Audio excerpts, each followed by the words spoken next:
Some have put the number of deities in Hinduism at an astounding 330 million. Among them we have powerful male figures, different goddesses, child and even baby forms of the divine. We have a whole array of animal deities, elephants, monkeys, cows and birds. So what exactly is going on here? Why does Hinduism need so many forms of God? Why not just one, or at least a trinity to manage the faith? Despite what some preachers say, Hinduism has no commandment which prohibits God having a form.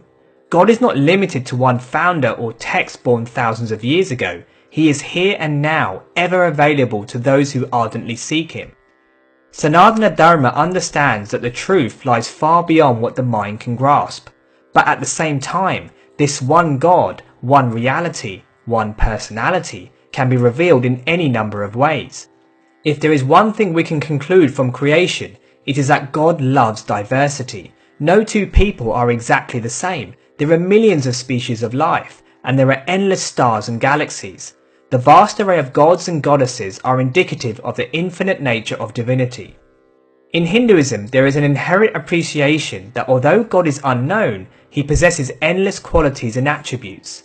These attributes are portals to another realm. They are realities that we can participate with. They are energies that manifest. And above all, they are actual personalities that we can love and adore.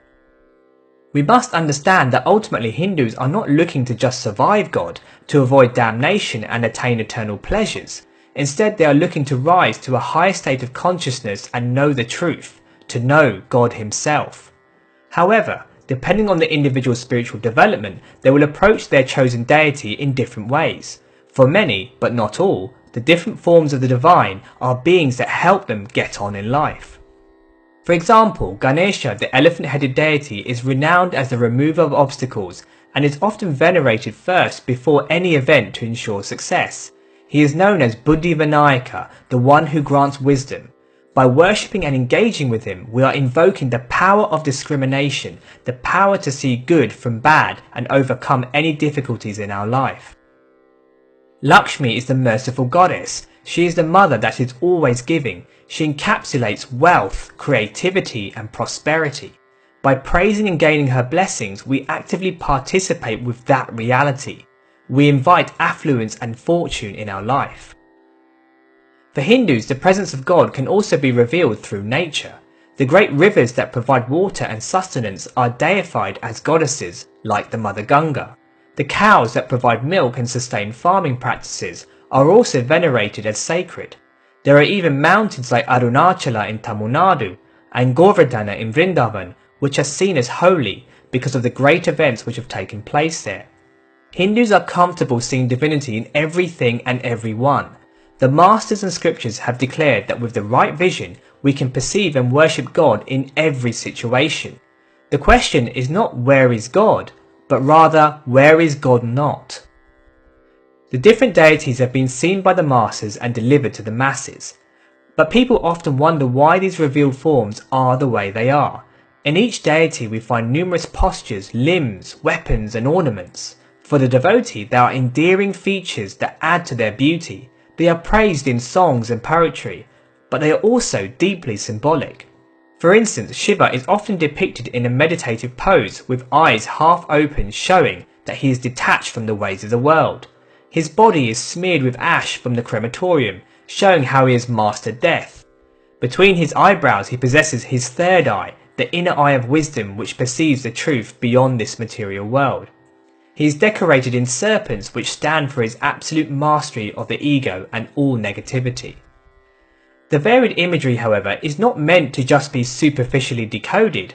Ancient rishis understood that these symbols carry the potential to penetrate deep into our psyche and produce a profound effect. They can awaken aspects of ourself and cause a change that dry philosophy and theology could never achieve. Along with each deity we find a whole body of literature, often in the Puranic scriptures. There are various stories showing their different pastimes. We read about how they conquered demons, rescued those in distress, and bestowed blessings to their devotees.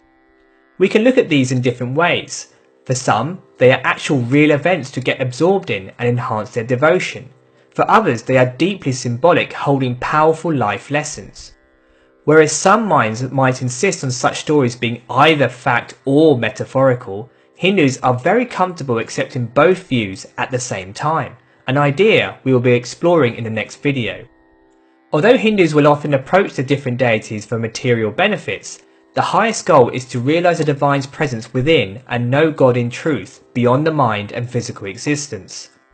To do this, one has to nurture one's bhava, or emotional connection. Without this bhava, we will never sincerely be able to connect with God. Simply worshipping and performing rituals in a dry, mechanical way will not open the gates to the supreme reality. It is a deep, sincere connection that pulls God to reveal himself through the deity. The devotional traditions acknowledge that every individual sees things differently. There is an understanding that we all have a unique bhava and will relate to God through that particular lens. The different bhavas we carry will mean we will be attracted to various deities in different ways. For some, God has to be Krishna, the mischievous, all-attractive person who lived in Vrindavan and won the hearts of all those around him. For others, the ultimate reality is Kali, the wild, untamed mother who destroys all negativity and is ever compassionate.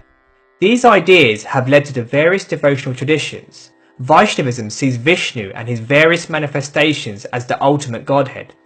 Shaivism sees Shiva as the supreme. And the Shakta groups see the various forms of the goddess as the highest.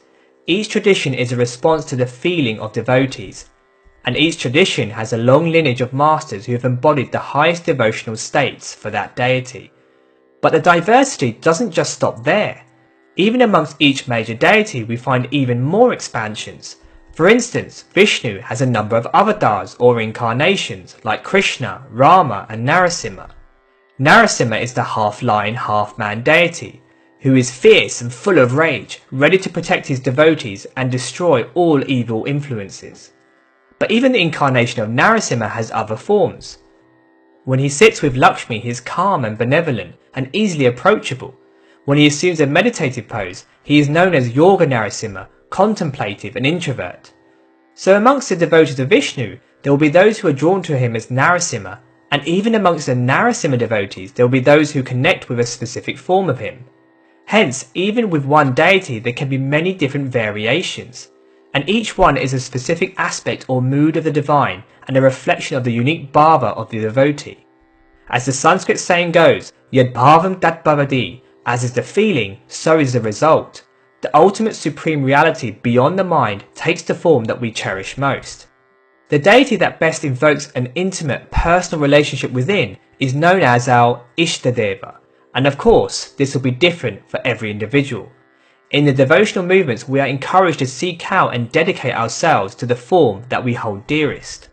By worshipping, surrendering and constantly meditating on this form of God, the deity becomes awakened in our heart. It pervades our world and reality. We become fully absorbed in this form, in all its glory. Then we begin to see it everywhere and in everyone. Gradually, through intense devotion, we encounter firsthand the ultimate divinity that lies beyond the mind and all material existence. This is the goal of all yoga practice. Depending on who we choose as our Ishtadev, God plays different roles. The thing to realize is that although each of the gods and goddesses embodies one aspect of the supreme reality, to the one who is fully absorbed in their chosen deity, that deity no longer becomes just a part or attribute of the ultimate. To that devotee, it becomes the completeness and entirety of God himself. Krishna says in the Gita, "However one approaches me, I approached him in the same way." If we connect with God in a superficial way, then inevitably we will invoke a superficial response. But if we give ourselves fully to that deity, then God reveals himself in full. Again, it comes down to the bhava, the depth of connection. So essentially the infinite can reveal itself fully in an infinite number of ways. Ramakrishna saw Kali as the source of everything. Mirabai saw Krishna as the highest lord. Each saint and master realized the truth through different deities. Such masters have taught and shown that worship of one's chosen form of God is a powerful spiritual practice that makes the ultimate become intimate. As Gandhi pointed out, there are as many religions as there are individuals. We are all at different points in our spiritual journey, and we are all people who view God in a specific way. Hinduism is a culture that meets the needs of every person. It is this pluralistic and open stance that makes Sanatana Dharma unique among the world faiths. One of the greatest things that can happen to an individual is that they find that connection with their chosen deity, that they foster a deep relationship with that form of God. Such a relationship effortlessly steadies the mind and draws the distant transcendent divinity to the seeker. As the great devotional masters have shown, in the depth of that connection lies the secret of life, the secret of who we are and the secret of who God really is. Many thanks for listening.